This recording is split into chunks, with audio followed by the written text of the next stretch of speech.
number 4 of the 2008 NASCAR Canadian Tire Series, presented by Sirius Satellite Radio, is brought to you by Castrol. It's more than just oil. It's liquid engineering. By Dodge. Grab life by the horns. And by Allied Steel Buildings, the leading, most trusted brand of steel building. Restart number 1 here on lap 17. The cars doubled up. It's still Don Thompson Jr. and Mark Dilley. The green flag waves, so we're back underway. Down into turn 1 on the restart here. Mark Dilley gets to the bottom real quick to protect the bottom. And you see the drivers trying to get to that inside groove. Billy, as you mentioned, that's where they want to be. But once again, DJ Kennington trying his hand on the outside. A battle for third now. Well, he was able to beat the 3 into that position on the first go-around, but now he's working hard on Ron Beauchamp Jr. And let's give a call to Ron Beauchamp Jr. They're doing an excellent job here in Quebec. Absolutely. So is the 3 car. The snap-on Dodge of Jason Hathaway had some tough luck at Barrie after qualifying pretty well. Now running well within the top 5. Well, DJ's going to slot right back in behind that 3 car. And here comes the one of Peter Gibbons, that Canadian Tire Chevrolet. You got to get there quick. Take your openings as they come. As Gibbons trails the Castrol Dodge of DJ Kennington, still the 1-2 punch, the 4 and the 9 of Don Thompson Jr. and Mark Dilley in the front.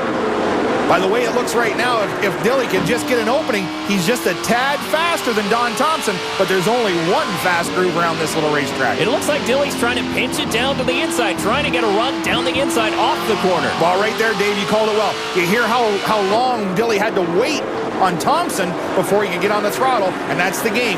Oh, little root job there, just letting them know, hey, I'm back here, let's get it going. Well, this is bunching up the drivers in behind as Ron Beauchamp Jr. able to catch up. There's the 7 Walmart Ford Fusion of Alex Tagley, and he's off down pit lane. Oh, you see the smoke coming out of the side of that thing in the back. Oh, it looks like he's been in the fence. The track bar is out of it. No, there's smoke everywhere. I can't tell you what's wrong with that race car. Looks like motor trouble. Todd standing by in his pit. It started to slow, but continued to grow. The smoke coming out of the number 7 Walmart Ford of Alex Tagliani. The steering wheel coming off. It's going to be an early exit for Alex.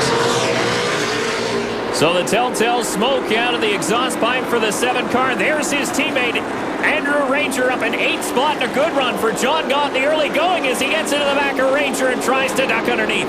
Well, Gaunt just turned in the corner a lot better than the 27, and he was able to get a nose up there. A little bit of contact, but Gaunt's not that style of driver. If he gives you a little bit of a touch, he'll let you gather it up. Riding on board with the Dickies Dodge Avenger of Dave Whitlock, looking back toward the Allied Steel Building, 77 of Derek Lynch, and then we ride on board with him. Well, we watched Lynch a lot at Barrie Speedway. He brought that car home with nary a mark on it. Derek's one of the most patient drivers on the series. Billy riding on board with Lynch there as we take a look at your points leader. Scott Steckley still moving up through the field. Steckley is now running in the 15th spot. He's working on 14th. Well, you know, as I said at Barrie Speedway, whoa, he gives him a little shot. He's there. He's getting a little more aggressive. I told you earlier on at Barrie, he's a patient driver. He's got his confidence level. The team's clicking. And look at this. He's clicking him off to the front. 212 laps to go now. Your leader continues to be the 4 of Don Thompson Jr. as he gets into the back of lap traffic.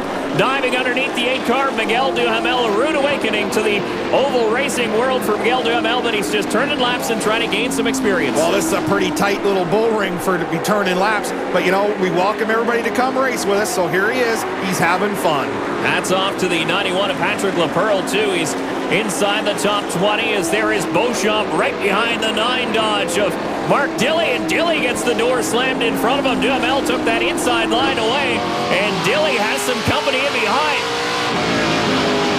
Well, the lap car is down at the bottom. That's the preferred line here, so it's going to get pretty racy. And you'd hate to say that a lap car is going to cost Dilley a spot, but Ron Beauchamp's very patient. Be awfully tough to go 3 wide here at St. Eustache, wouldn't it? It's not the smart thing to do, that's for sure. So Mark Dilley continues to work on the 8 car. Miguel Duhamel, who is a lap down. Now he gets by him. So does Ron Beauchamp Jr. And Jason Hathaway now pulls to the outside. Has trouble on the front chute. It's the Dickies Dodge of Dave Whitlock. Wow, Dave Whitlock got a donut there on the right side door. We'll have to see if there was some contact.